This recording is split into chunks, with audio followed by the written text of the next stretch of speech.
Hey guys, and I wanted to share this how to make a fidget toy. Um,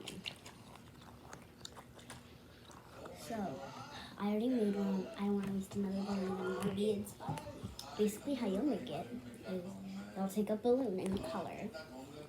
You'll open it up, stretch it out. You don't cut the top, but then you'll add some beads inside.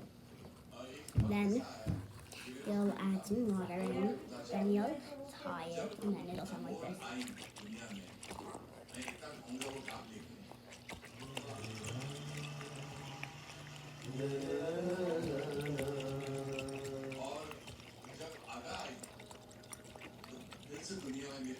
So, please try it out for yourself. I think you'll enjoy it. See you later. Bye-bye.